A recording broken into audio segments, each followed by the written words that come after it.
So, welcome everyone to Town Hall 106. If you have a vote on the theme song, please feel free to leave it in the chat. It is September 20th. Let's move on to the next slide. So, I don't think Lawson's here. I'm not seeing him right now. I might just be a little late, but I'm sure if he does show up. But my name's John Best. I'm the CEO, co-founder of Best Innovation Group, and we love to do cool things for credit unions. And we started this credit union town hall some time ago, just to kind of talk about the pandemic and what was going on. And it's sort of become sort of literally a town hall where we discuss things that are out there and what's happening. And today's no different. So my partner in crime, my two partners in crime, Mike Lawson, the creator and host of CU Broadcast, and Glenn Sarvati, which I don't know why, but Glenn gets a whole slide to himself. Let's move to the next one here. Usually, yeah, he didn't want to be on the same slide with us. He's like, look, my picture has to be bigger. And he's like, you ever watched a show and they got like kind of a big name and they did starring blah, blah, blah, blah. And then they go, and, Alec Baldwin or, whoever. I think that's what you're doing here. That's what I feel like you're making happen. But anyways, Glenn Sarvati, my hosting partner for the podcast, Big Cast. Don't listen to that. You absolutely should. I think you'll enjoy it.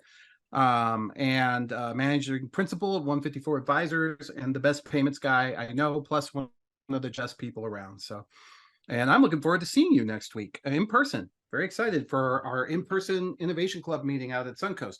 It's been a while. So, yep, it's that fast. Let's talk about some sponsors, shall we? Glenn, you want to take Best Innovation Group just because it feels weird to talk about my own group?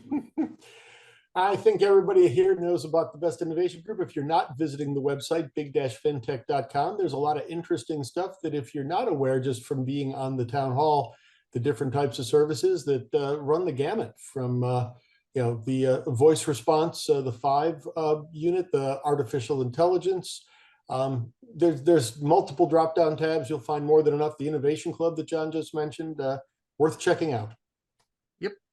And if you are not watching CU Broadcast, then I'm sorry, but you're kind of like sort of like a credit union loser, because you'd have to have to live under a rock to miss Mike's stuff. So he's on top of it too. Like I don't know how he scored the NCUA, NAFQ merger, all of that. Not NCUA, CUNA, NAFQ.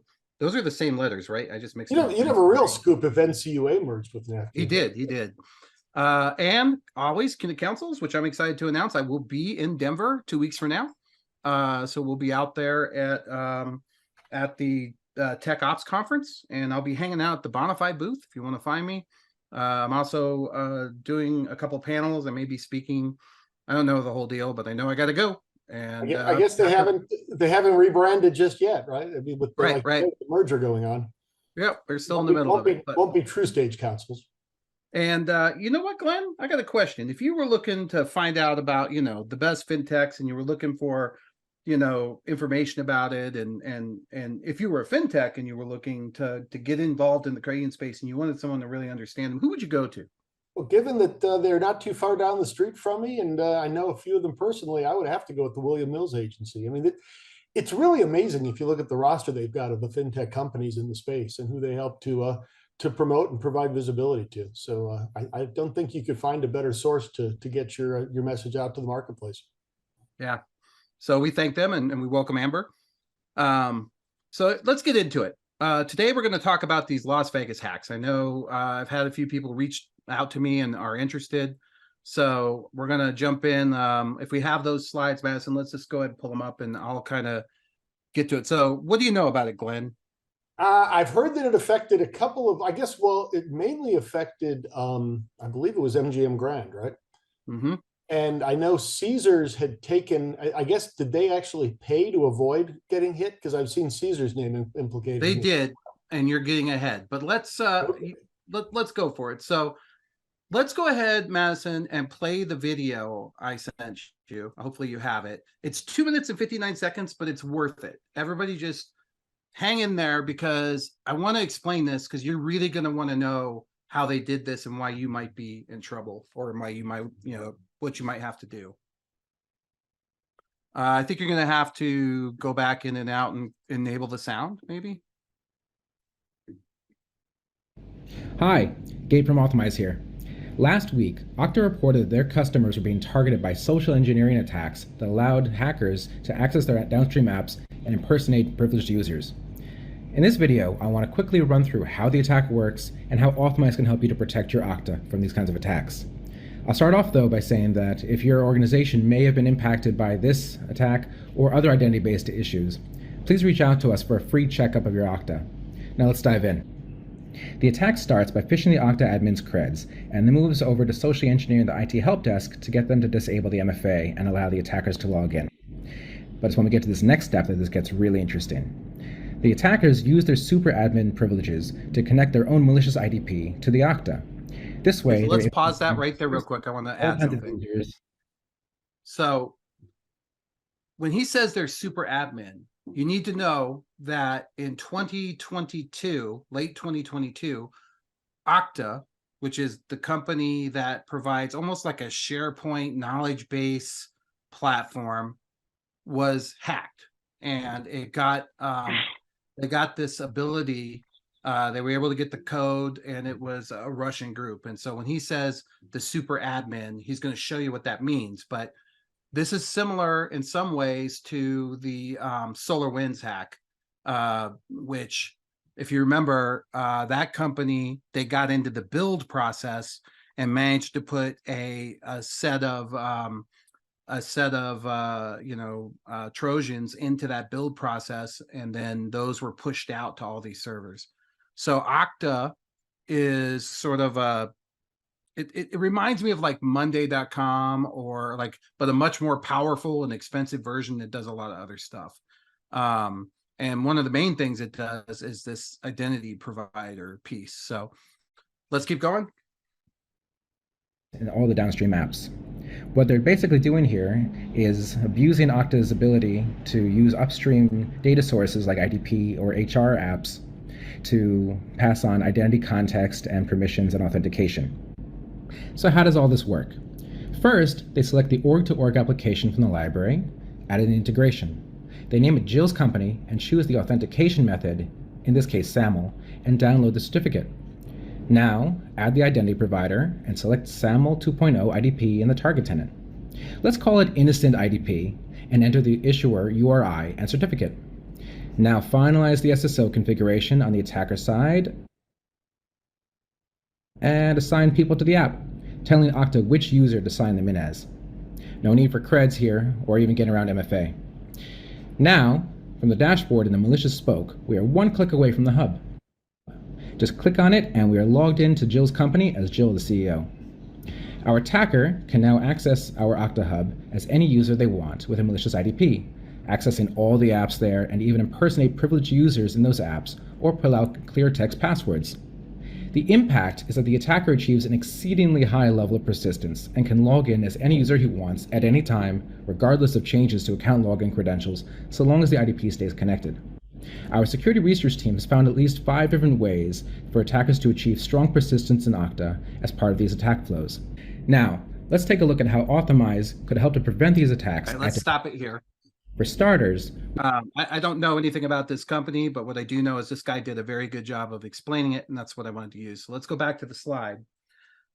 Okay, so this product that Okta that he's talking about, like I said, it's kind of designed to deal with we have 12 different systems with 12 different passwords, and we have, we need a way to sort of link these things all together and make sure that everybody's got permissions. And so first thing they did is they went into LinkedIn. So if anybody wants to, I did it earlier, you could just go right into LinkedIn, pick a credit union, do the search, hit people, and look for someone in IT. Doesn't even have to be IT. The next step is they called the help desk. Now, that said, this works in big companies like MGM a lot better than it'll work in a smaller credit union or even a big credit union, because compared to MGM or Caesar's Palace, they're not quite that large. But what I would do, Glenn, is I would get the credentials by phishing. So maybe you click a link, and I don't know if anybody's noticed, but phishing is up 150% right now. Anybody know why? Glenn? Come on, Glenn. We'll talk about it. Didn't realize I was on mute. I'm waiting for you to tell me. There's a lot of things are up these days. Check fraud's up. AI. It's AI. Okay. They have access to the same tools we do, and they're using it. Now their messages look perfect. They're capable of having the AI go and find Amber's Facebook account, and they'll send her a picture from there that's a friend of hers and say, hey, remember this? Man, when can we do this again? And when she clicks the link, they got her. The problem is they don't have the MFA. So the MFA is saving them. But what was the second step of this attack? So now they have somebody pretend to be Amber to the help desk and get them to turn off the MFA temporarily so that they can get into this Okta piece. Once they got into the Okta piece, then they use that platform, because these platforms that we're using where we create these connectors between them, and I can think of a few. Monday is an example. Workplace, I think, is one. Even Office 365, when we use the Active Directory hybrid sync, where it's syncing the passwords between 365 and your local stuff, there is, because of the nature of that back and forth and what we call the trust, a two-way trust, that those systems generally have a lot of power to create, users and to escalate privileges. So once they get in and they convince the help desk to turn off the MFA, then they jump in this Okta thing, immediately because inside of Okta, they can make a program, basically. They build their own little program and they set it up using IDP, which is a known identity protocol, and escalate the privileges. But then, if you remember, can we go back to that video real quick? I want to show one piece of it. So if you could bring it up, I want you to back up just a little on that. I want the screen that showed all the different apps that he was, there it is, right there. Any of those, yeah. And just pause it there. Okay, so let's look at the various apps that they've got. So in this case, this tool is connecting all of these apps. You can see there's a lot of Microsoft apps. There's a lot of, there's the Pinterest and mesh payments and logins, and you can think of all the things that you might have in here. And I would suggest it would be, integration into Meridian Link or Loans PQ. And I'm not suggesting any of these companies have been hacked or anything like that. I'm just using it as an example of downstream authentication that these guys are taking advantage of, and why we need to keep an eye on it. So this one, this particular attack was socially engineered, but it was only kind of half socially engineered. So let's talk about what they did next. So what they did next, and actually now we can go back to the slide deck. And I know Madison's like, I'm going to kill him. But let's go back to the slide deck. Can I ask, I don't know if these questions make sense now or after the slide deck, but I'll ask the dumb questions because I'm good at that when it comes to this. No, I think you should ask all the questions. Well, first off, is there something that was particularly vulnerable about Okta that we discovered, or was that just that they happened to be in the wrong place at the wrong time and the hackers figured out a way through their system? Is Okta the kind of the smoking gun here, or could this be Okta was hacked, and it was a particular person's laptop who was a developer, and that was done in I believe it was 2022. Oh wow! So they got Okta breach. Here it is. So they got Okta confirms hackers steal source code. So this was in 2022, December of 2022. They got the source code from one of the developers. So that'd be like, again, any name, pick your home banking provider or whatever. They've all have developers. They work from home far more often now. And they were able to get into that person's laptop through whatever means and steal source code. So once you understand how the source code works, it's a whole lot easier for you to break in. And guess what, Glenn?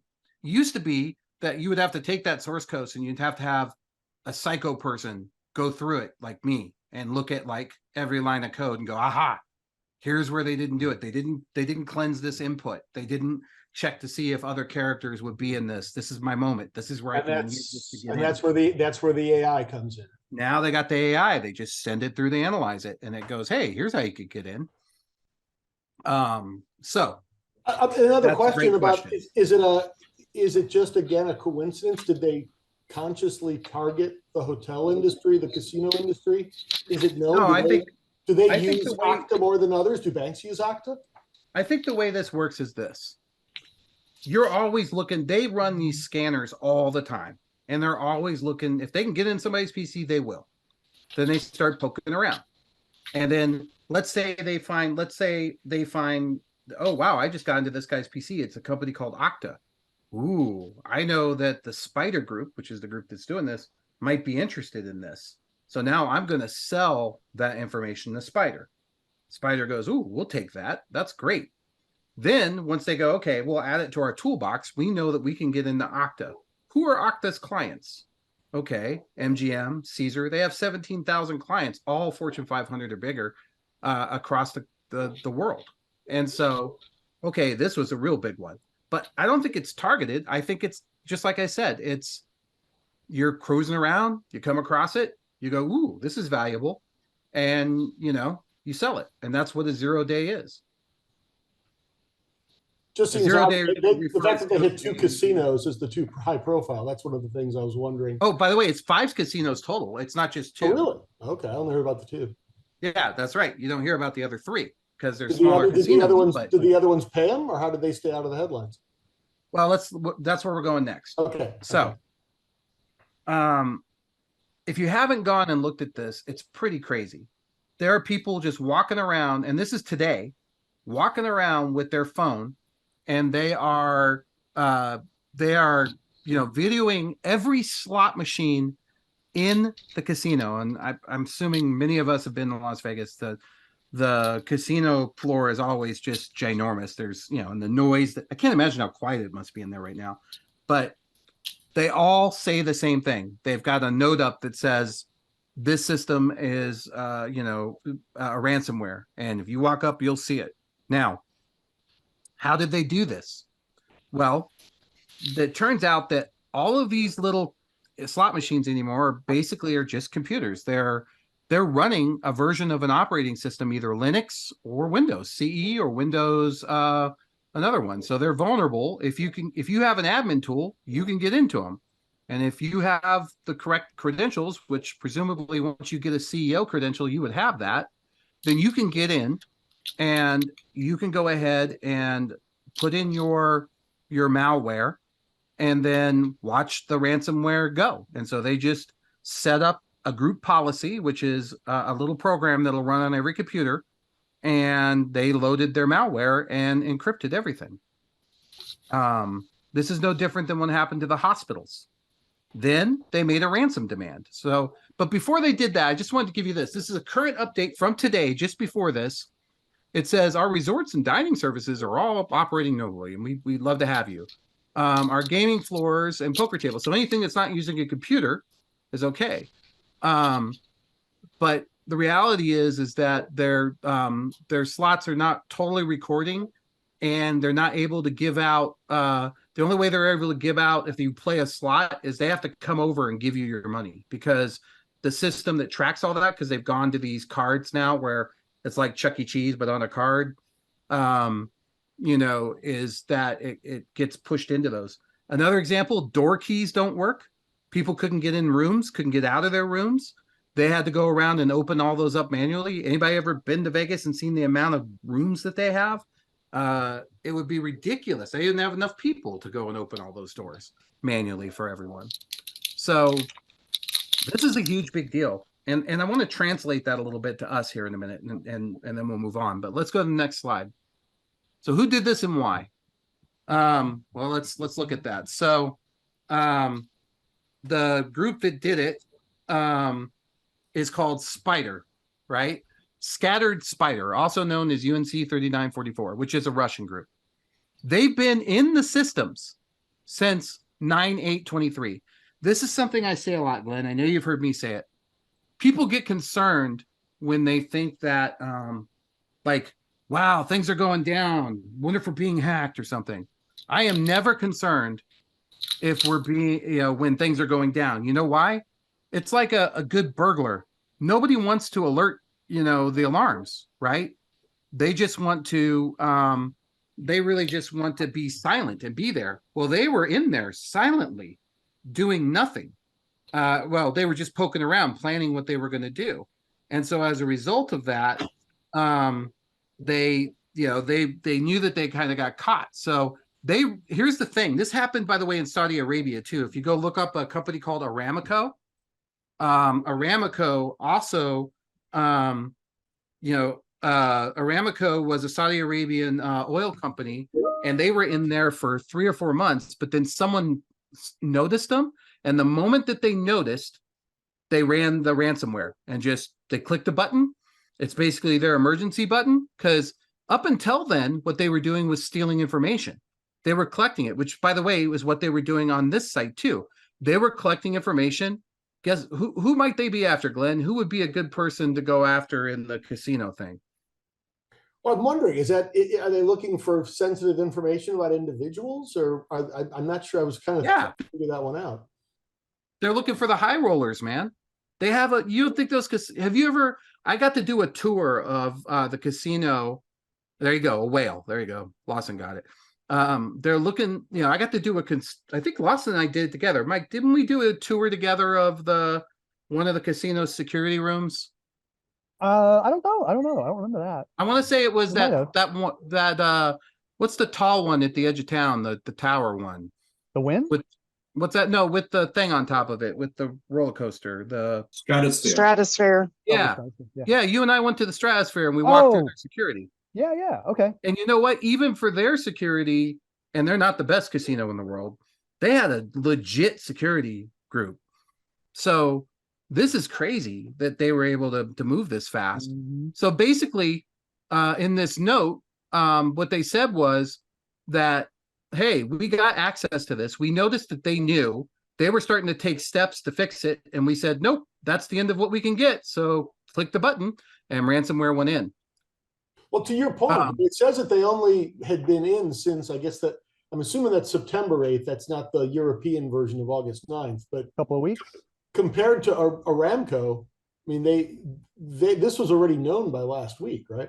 So they were only in for, I mean, it's still plenty of time to do a lot of damage, but they were in for days, not weeks or months. Correct. Notice. So again, you say they've got some pretty high, high quality operations. So they were able to catch them, a lot faster than Aramco did, it sounds like. By the way, in the TJ Maxx attack, and I know I've mentioned this before on these sites, but so with TJ Maxx was a mainframe system, because this was done in like 2000s, early 2000s, this hack that was a big deal. They were actually fixing things because they didn't want the administrators to come poking around. So they were trying to send an 80 meg file out, which back then was, huge, through the firewall, and it wouldn't let them do it. So they waited around. They got the firewall administrator's password. They went in, they fixed the firewall so it would work. And then they sent their 80 meg file. And I'm pretty sure somebody had a ticket open about that, and it got fixed. And they went, hey, thanks. And they went, oh, sure, no problem. And they were like, yeah, that's right. We're magic. Everything just works. So if you start having tickets fix themselves, be suspicious, because that's sus. So anyways, they were able to get in using the LinkedIn. We've talked about that a lot on this show.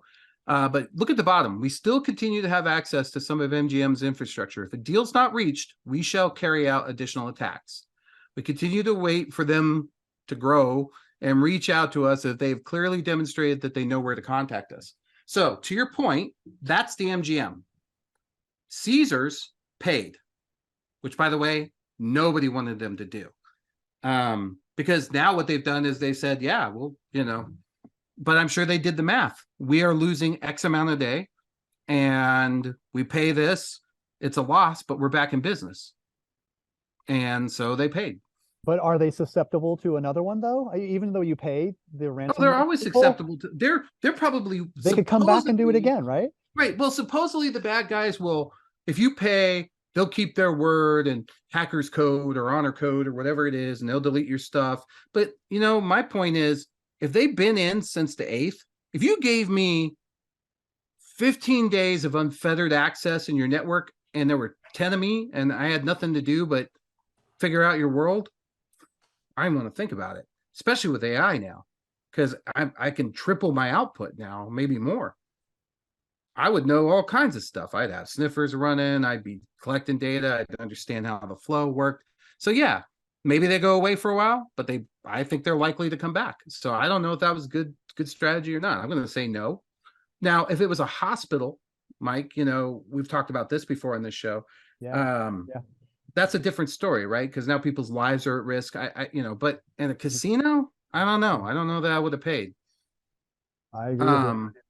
So Well, let's go to the next There's, slide. there's here. also the question of, do you actually know that the person who's demanding the money either will, bring you back up and running, or even have the capability to? They could be Well, posing. supposedly, they did do it for Caesars. They paid, and they mentioned it in this article, which, by the way, we'll post this article, and we'll post that video so you guys can watch it. We'll put it in the chat if we haven't already. But yeah, big deal. So pretty afraid of it in some ways, and it's very fascinating how that's been coming together with what people are doing. So this involves several things. It involves getting into a provider that was basically a Fortune 500 provider, in this case of identity services. So that was a big win.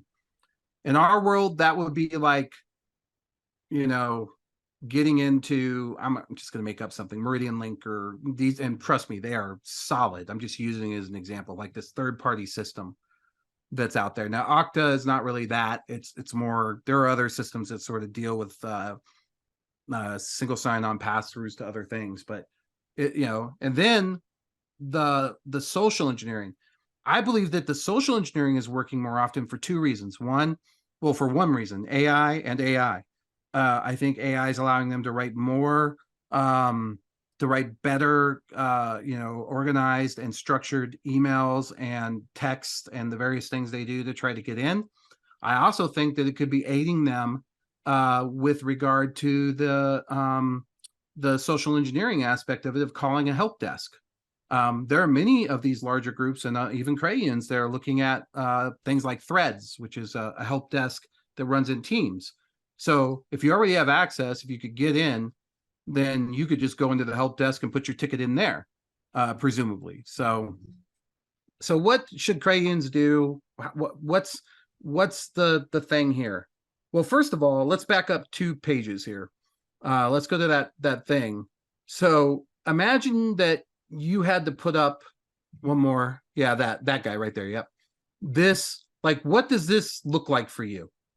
Like, if you had to tell all the members, yeah, all the ATMs are down, the tellers are just kind of milling around, their screens have a large skull on them, and what would be the message? What does this look like for us? I don't know, but it's something to consider, because we've all done this, these attacks, and we all, all of us should have a ransomware plan, but this could be more than ransomware, because they were in for so long. You have multiple issues for these guys. You have a Privacy Act issue with regard to how much personal data they stole.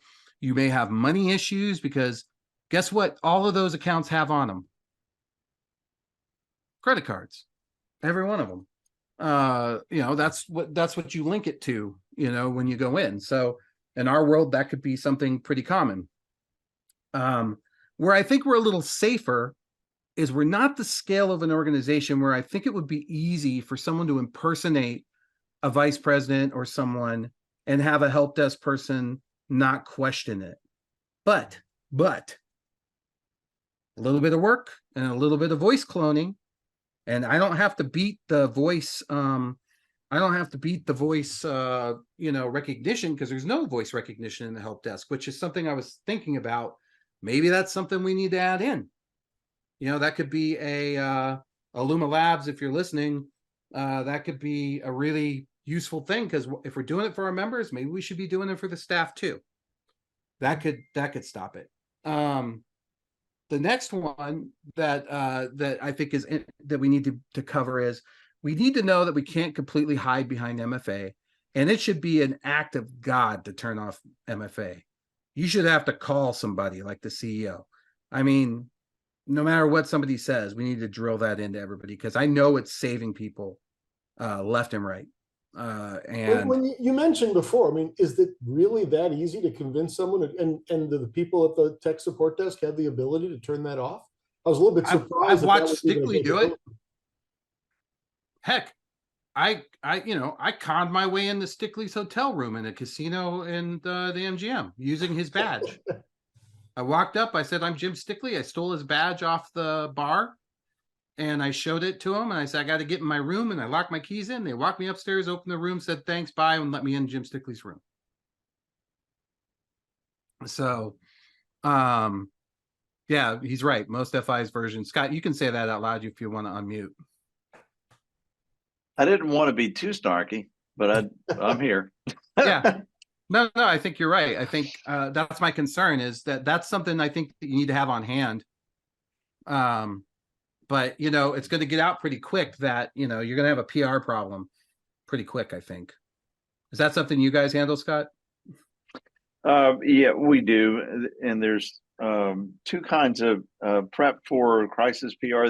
They're the kind of people that have a plan in place, and they practice for when things go bad, and they have a person identified who will speak on behalf of the organization. And then there's the other half that don't plan at all and say, I've got a problem, help. What can you do?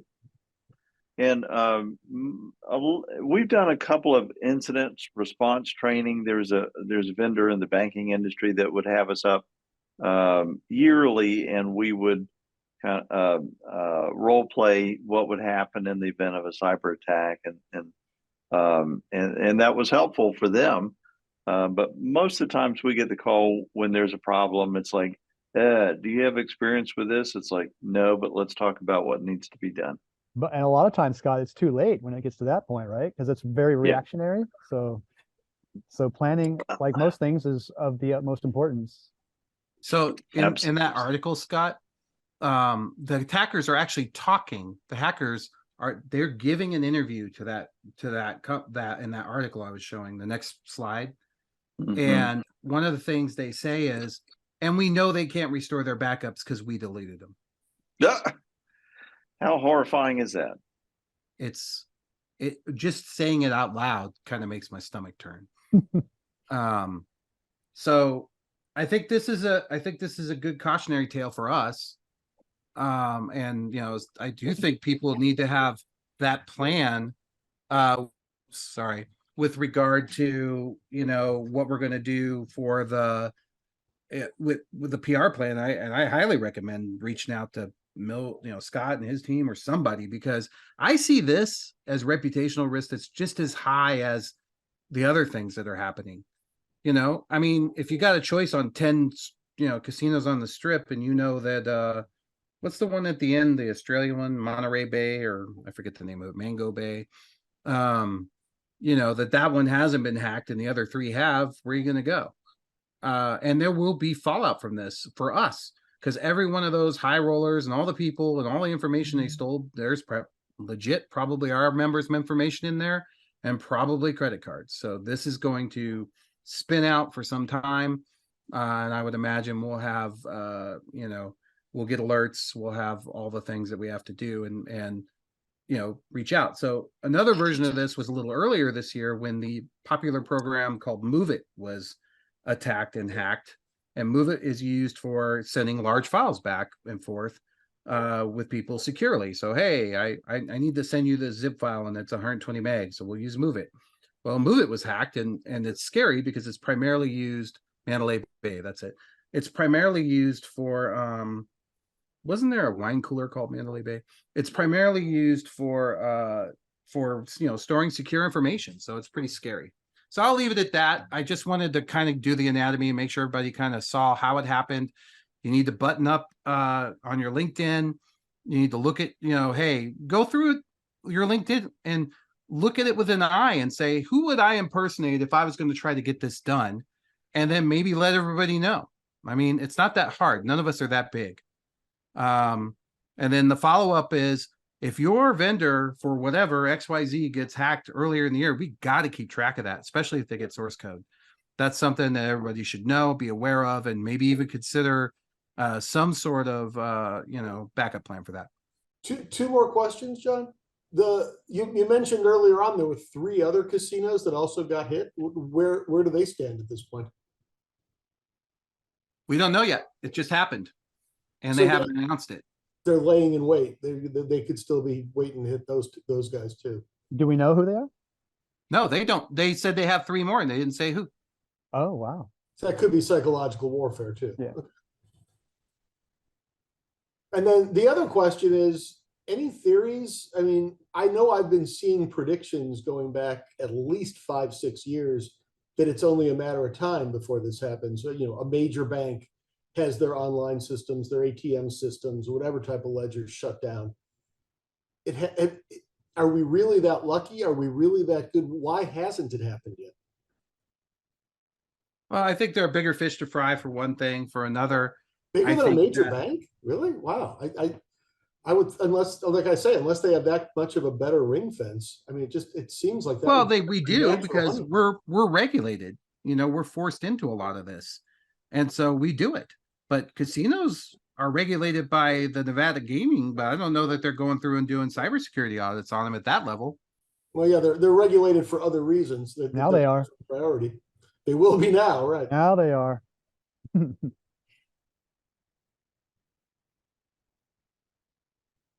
No, I think that yeah, they're going to definitely move in that direction. Hospitals have a similar problem. They're governed by HIPAA, Health 7, all these different things that, anyways, I don't want to belabor it. I've given everybody kind of some homework. Make sure all your software, your major software, particularly if it has a single sign-on, that's what you're looking for. If it passes through AD credentials, how does it do it? And is it safe? And that's something to maybe go back and just take a look at. And are you aware of credit unions or other FIs using Okta? Is that something that you would install yourself, or is it kind of a ride along with another software that you may be using? No, Okta is a huge platform.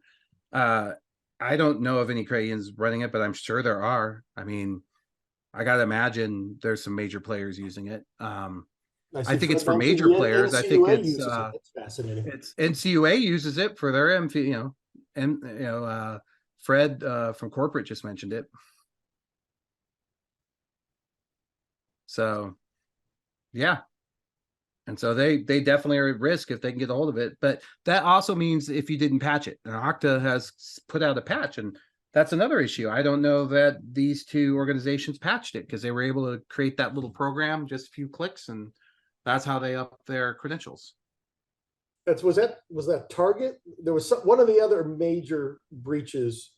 Turned out it was a pretty simple patch that hadn't been implemented, right? Yeah, well, Target's What it issue, was. Target was actually hacked by the HVAC. So their HVAC engineer, and everybody has these. I know somebody in your organization, like if you want to work on the weekends, got to dial in and make sure the air conditioners run, right? And a lot of times, for a long time, those air conditioners were on the same network as, in Target's case, as everything in the whole place. And so again, it was a case of hackers roaming around. They got this guy's thing. They looked through his stuff and went, "Ooh, he does work for Target. Let's see what happens if we jump across that connection." And instead of just going to the HVAC, they went to other places and realized that they could get access to all the PIN pads. And once they had the PIN pads, they realized that they could put in their own code for the offset and start collecting it, which is what they did, which was freaking crazy. And that gave us PCI. That's the end of that fairy tale. So there you go. All right, well, let's move on. Glenn, I know you had a couple things you wanted to discuss. Let's do it. Well, I'm curious to see what people are the most interested. I mean, there's a couple of hot topics right now. I was at Finovate last week. We could talk about what I saw there, and both observations kind of more broadly, and also maybe some of the best of show candidates. It was interesting that you mentioned Illuma. They were on stage actually doing something relatively similar to this with Glia. If you're familiar with Glia, they've integrated with Glia's customer service software, doing exactly that type of voice authentication, not for employees, but for people calling into the call center. But the exact use case you're talking about, there's no reason you couldn't apply to internal employees as well. Yeah, I need to get Interesting twist. him and I just chatted the other day, and we were talking about our R5 platform, but I do probably need to mention to him this employee thing because I think it would be really useful. And I don't think it would be really all that hard to do. So to me, that's one thing that's kind of top of mind. Another one is the Credit Card Competition Act. As you know, the interchange and credit cards is under pretty serious assault right now. Yeah, that I don't know about that, but I'm curious about it. But let's see what everybody thinks, because I certainly think that's worthy of discussion given And then the other one that's out there right now is FedNow, which is obviously getting a lot of attention. And I've been doing a lot of research on that one too. I've written an article that will be in the Q4 edition of Credit Union Magazine on that too. So yeah, and I think we're going to dedicate a podcast to it too. yeah, so if anybody has preference of which of those we want to tackle, I'm happy to jump into any of those topics. I figure, we got about 15 minutes, so probably do justice to one of them. Just throw it in the chat. Anybody want to vote? I heard that FedNow is CDBC in disguise. It is. He's right. Oh, you stop it, John. Don't go He's start. right. Who knows? I was on stage just last week, and it was one of those cases where, I remember when, I won't get into politics, but somebody in the audience posed a question in the form of, and since FedNow is really just the way for them to launch a CBDC, what do you think about this? And the person on my panel basically just answered it without basically refuting that point. So I felt it was important to actually say something about that. So, but Glenn, just to throw it out there, I don't want to, and this would be good maybe to have Lou back on our show and talk about, but there is a use case for a token in FedNow. Throw out CDBC, throw out all that thought process, but a token is a very valuable thing when you have mixed time zones, mixed things, trying to deal with that sort of electronic back and forth, and there is a use case for a token there, whether or not, and they initially put that out there in their original discussions around it, but I digress. So nobody's picked. I want to pick the first one. But at the same time, you could say that about anything. You could put a token into the ACH too. I mean, there's nothing magical about the FedNow. It's just that people are fear mongering. No, I agree. I'm just saying that that's always been a good use case, because what it would do is it would solve the problem of holds, which doesn't exist in those, which sort of starts the fraud and creates the fraud. But yeah, so I'm guessing that he said FedNow, then that's our topic for the next 15 minutes. Lou picked. Well, I'd also like to see, of the folks who are on from credit unions, I'd be curious if we can do a quick poll. How many of you? One thing I found fascinating was the Federal Reserve did a town hall at the tail end of August. As you may know, they went live on July 20th. I believe there were 35 institutions that were live on day one. About a dozen of them were credit unions. A lot of them in receive-only mode. Volume is, not surprisingly, quite light at this point. But the interest level in terms of at least, kicking the tires and understanding what this is about and getting implemented, I was just dumbfounded by this. This town hall meeting that the Fed held on FedNow drew 1,750 people.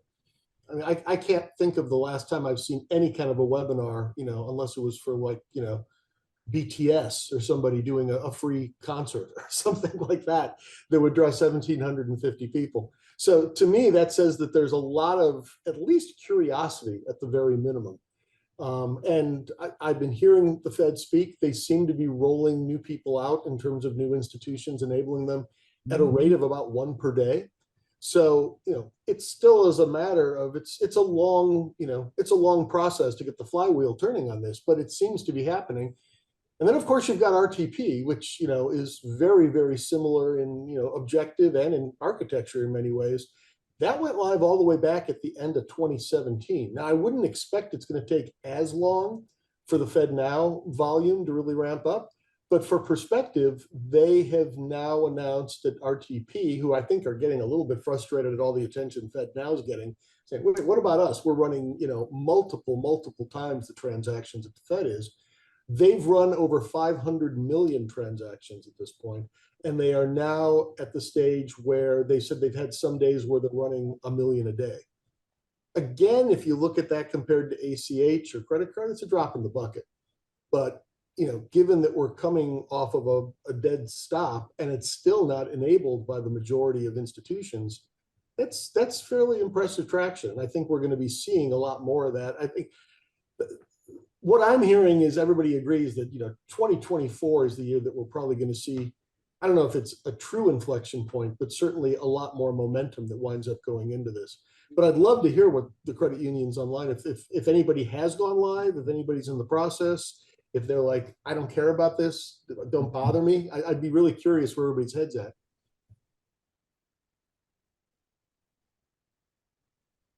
Doesn't everybody speak at once? Well, you got to get some folks to talk. Got to look at who's here who might have already implemented Well, this. as we're waiting for people to talk, what I've heard from the credit unions that are using it is that they're using it because if their competitor's using it down the street, then the members may flock to that competitor because they're using it. And a lot of them are waiting to see and checking it out. And what might snowball is in Q4 and probably early Q or yeah, Q1 2024 is when you'll see more folks signing up for it. Kind of a snowball effect. So yeah. Thank you, James. I see James just weighed in the chat. And I mean, the other thing, you know, I agree with you that that's pretty much what we're going to see. The And other there's one, a core issue as well. There's a core issue as well. Yep. So Yep. And I think there's an ace in the hole that that the Fed has, and depending on exactly how they're going to roll this out, but supposedly the Department of the Treasury has agreed to use this. So if you're talking about government, any kind of government payments, I doubt it's going to become, you know, the only way to get your tax refund or something like that. But if you're getting any kind of a disbursement from the government, if this is an option, and again, we're getting back to this question about, you know, everybody is hungry for deposits right now. It's amazing how quickly the story changed on that one when we used to use that word that everybody was awash in deposits, but now everybody's looking for them. You know, incoming money means deposits. And if somebody's got two accounts and the government, the Treasury, probably a relatively significant dollar amount, is, you know, standing ready to send you money, and, you know, oh, I can get it sent to me in this account, but this one can't do it. I wonder which one. exactly. I think that, to me, just the FOMO aspect is probably the thing that's going to drive it when you got a big player. Do you think the IRS would be driving them that way? You know, it'll be interesting. You know, they will enable it. You know, that's, they're definitely trying to give that, you know, insinuation that it could be going that way. I can never imagine that they're going to say this is the only way you can get the money. But if it's one more option, you know, you don't want to leave yourself, as Mike says, and whether it's because the bank down the street can do it, or whether it's because, you know, you just don't want to take a chance of somebody deciding, oh, I can do this cool thing someplace else. Okay, well, I'll at least try it, if not just, you know, move my account over there. So And the what other happens thing when- is, Go go ahead. ahead, sorry. I was gonna say, what happens if you're not an ODFI? You're talking about you're only doing receive and not send? Yeah, that you're not, you know, that you're dealing with, say, someone like Corporate One, who is, Yeah. you know, Fred's group there, that is your ODFI, they're on your behalf. And so, you know, your Fed line is there, or does that even factor into it? I assume it does. Fred, I don't know if you're familiar enough with the process. I know I've talked to Catalyst, and that's part of the process that they're working in terms of enabling that, you know, they can basically serve as that source in the middle. So it's, you know, again, as you said, Mike, there's a core issue there too. So over time, it's going to be coming, you know, it Well, Fred was depends gonna who you're say working something. with to connect. Yeah, let's, Fred just about talked. Let's let him. Sorry. He almost said something. See if he unmutes Well, Tanya's got a great comment in the comments as well. on the chat. Yeah, in the chat. Oh, Corporate One, not Corporate. Okay, got you. You're the CU. Apologies. I was thinking it was Corporate One. I couldn't see the whole screen. My thing squashed up because I had to make my screen small enough that I can actually see everything, or big enough that I can see everything, and it cuts off stuff. It's called new glasses eventually. So how do you think this rolls out, Glenn? And what's to protect this from similar fraud?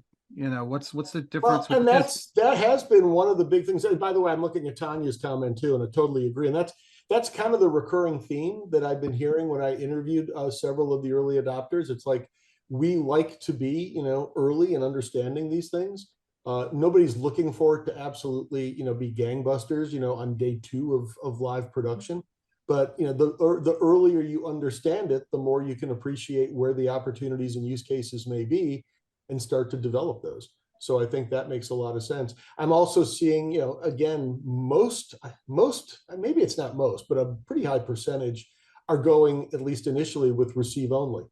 And when you think about, and we'll get back to the fraud too, but if you're only receiving, unless you're banking fraudsters who are taking money in, you're not at risk of having the money come out of your customers' accounts. Well, and So- that's another area where credit unions do have an advantage because there is usually a barrier to joining, and that makes it's much easier for them if they're going to create a mule account, which is what I would do with a receive only account. Not That's me a good point. personally, That's if a I was good a point. bad guy. That's a good point. It's a lot tougher to just go on in an online setting and, open an account and grab some money and withdraw it and close the account before anybody realizes what just happened.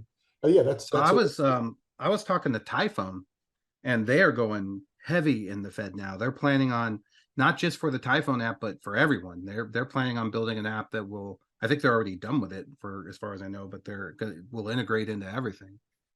But to the fraud point, as you say, and that came up on some of the conversations I had too, is it is the two of the real keys here is it's credit push as opposed to debit pull, which is the way typically the ACH networks. I want to close this out with a question, Glenn. Yeah. So for those of you that would implement this or have implemented it, and you could just put either a 0 or 1, or actually you could put in the number. At what number, if I go in and I do an ACH, say for $5,000 out, at what number, and what's the limit, 5,000, whatever, that you will have someone pick up a phone, or you will contact the member to verify it before you let that ACH out the door?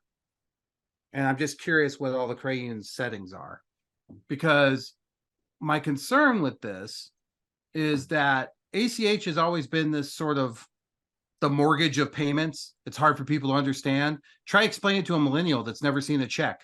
And the way we tell them to set it up is you show them a picture of a check. And I'm sure they're looking at that going, what on God's green earth is that? And where would I even get one? Right?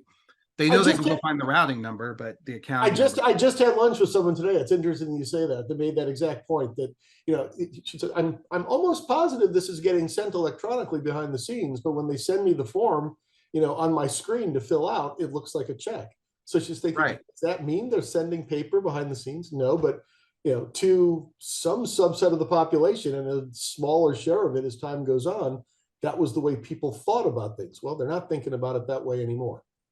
Well, and my point is, I see 1,500 from Keith. I see Jim says about 500 without pre-auth. So, I think one of the things I think AI is going to help with, because I'm all about AI. It's all AI all the time. I demonstrated this when Harpriya was on last time I had the town hall, which was the outbound calling function for AI.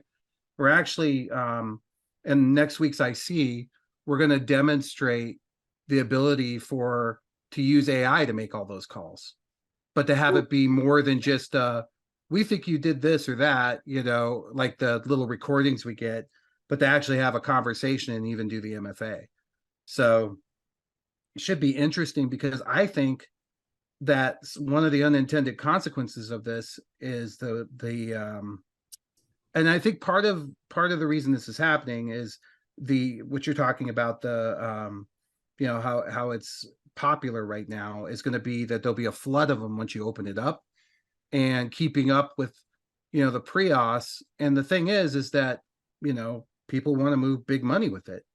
I know that's going to be one of the things that Well, I mean, a lot of the use cases that to me are the most appealing, at least in the early stages, are B2B, and by definition, business to business payments tend to be larger. right. Or account to account transfers, or things like if you're trying to fund a mortgage or something like that. So yeah, you're going to talk about, things in the 5 figures. One of the things I heard that might be one way to protect against it is that it's configurable where the limits that you set can be by channel. So, or maybe even by time of day. So if someone decides to try to do something online at 3 a.m, you may put a lower threshold on it than you would in the middle of the day if they're good. Something else. John McAllister and I in 2018 or 2019, we did a little homework, and we came up with about the cost per ACH to the credit union was about 27 cents. So every time you handled one, regardless of whether it was receiving or outbound, in general, the people to run it, the Fed line, everything, when you factored it all out, it was about 27 cents per transaction. what do you think happens? And by the way, I think Zell's, I'm going to call it failure, or maybe not doing as well as they could, has left the door open for things like FedNow and RTP. But coming back around, we only have 3 minutes to go. I'd love to know what you mean by failure on what by what measure. my measure is just say the word Zell to somebody. If they don't throw up a little, they're probably not human. We tried to use it the other day to pay for something. It took us, it was the worst thing. It was something large too. It was an RV I bought for like 10 grand. And my wife restores them, and it was hell. It was absolute hell. I finally just went to the bank and got a cashier's check and said, "Can I just give this to you when I pick it up?" And he said, "Yeah." Yeah, I don't know that Zelle was intended for 5-figure transactions. Well, but what are your other choices? Maybe FedNow. Right, that's my point. And so where I'm going with this is I do think that I just, and then trying to implement it, I know everybody's had a huge trouble with that. So I just think that I mean, to me, the biggest issue with Zelle is, and again, it's credit push, which is part of the challenge, but it's, I think, and this is probably more for insiders, but the next word that comes to my mind is fraud. That's where I was going. So that's my point is, I bet the number is north of 50 cents now For an per ACH. transaction, per ACH is an expense. Because I remember how we calculated, John McAllister. Yeah. If folks that don't know John McAllister, you should go look him up. He's amazing. But yeah, we calculated it all out, and I remember the numbers, and I'm thinking with all these other options and everything else that's happened, and there just hasn't been enough automation in this space, not good automation that anybody trusts, and there's too much risk there. So just something we all got to think about, because the other thing is, to your point, are members willing to leave or choose another institution if they're in the list? And that's a scary proposition, because that feels a little like direct deposit to me. And could this displace direct deposit if you've got federal employees? Possibly. You didn't exactly say it, but it could. So we're right at 3:00. We should close out with the theme music. I'll go ahead and run it again for everybody. Was Mike on to hear that in the first case? Oh, we need a vote. So I'll play 1 and 2 if you want to stick around. So I'll play the first one and the second one, and we just need a quick vote to know which one you like. So here we go. Yo, listen up, I got a story to tell about 3 dudes hosting a town hall so well. Mike Lawson, John Best, and Glenn's Harvard Unite, helping credit unions shine in the spotlight. They're the gangsters of the credit union scene. All the town halls fulfilling every dream. What do you think, Mike? Credit union fam, gather round, let's hear their call. Mike, Johnny, Glenn, they've got the know-how for all. I'm going to do a Charles in Charge one too. Glenn votes too. All right, everybody. Well, thank you for your time. And as always, things are very interesting. Where did I find an AI rapper? Take care, everyone.